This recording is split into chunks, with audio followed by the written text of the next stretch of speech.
How many cases have you identified where plaintiffs are seeking an injunction or temporary restraining order against the current administration where the judge has actually issued a decision, and in how many was the relief granted? Sure. So, Senator, as of last Friday, and the data obviously has changed since last Friday, the total number of cases we found was 67, and there were 46 of those 67 in which the judge had issued either a temporary restraining order or a preliminary injunction or both. Okay, that's a lot, and it sounds like a pretty good success rate in terms of the challenges. Now, how many judges have heard these cases, and if you're able to tell or even have a ballpark, these judges were appointed by a president of which party? Sure. So it's 39 different judges appointed by 5 presidents of both parties, including 2 Republican presidents, President Reagan, President Bush. And the cases are not symmetrically distributed, but the success rate's pretty close. So of those 46 rulings against the Trump administration policies, 9 have come from Republican-appointed judges.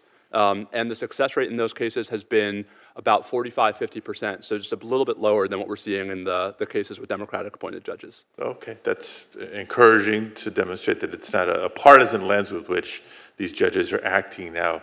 When it comes to geography, can you speak to where these judges sit? Are they concentrated in one region, one appellate court jurisdiction, one district, or are they spread around the country? It's been spread much further around the country than what we saw, for example, during the Biden administration.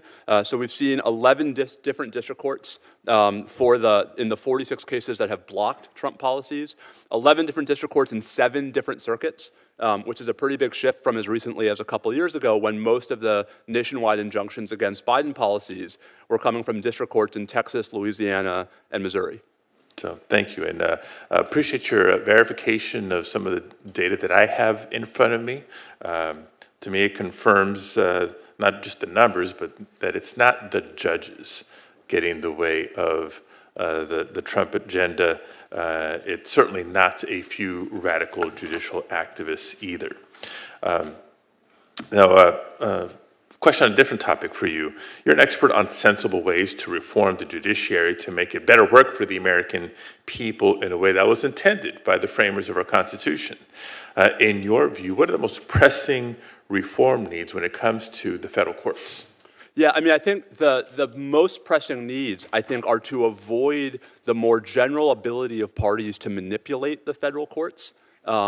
In ways that we've seen, to some degree in administrations of both parties, but for various structural reasons, I think even more so during the last 2 Democratic administrations. Just to take one example, my friend Professor Bray, joins me in criticizing so-called single judge divisions and judge shopping. That was a phenomenon we saw over and over again during the Biden administration. The only really sort of obvious target for that kind of behavior during the Trump administration, the district court in Massachusetts, changed its rules actually to prevent that kind of behavior. And it seems like that can be a model, Senator, for a nationwide rule that this body could impose to avoid the appearance that litigants are steering cases to a particular judge because of that judge's ideological commitments. Yeah. No, and that's critical for the functioning of the judiciary and people's confidence in the process. Last question, in my time remaining, is sadly very timely because the attacks on the judiciary isn't limited to attacks on judges by the Trump administration. Now we're seeing attacks on the legal community and specific firms or lawyers that represent clients and causes at odds with the president's ambition.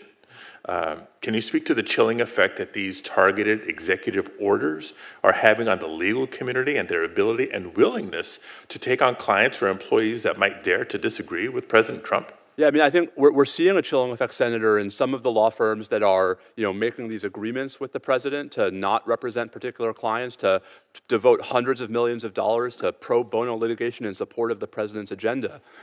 That kind of distortion is a problem not because of Democrats versus Republicans. That kind of distortion is a problem because, as the Supreme Court itself explained in 2001, meaningful access to lawyers is actually central to the ability of the courts to play their essential role in our constitutional system. Thank you, Mr. Vladeck. We appreciate your testimony. Thank you, Senator.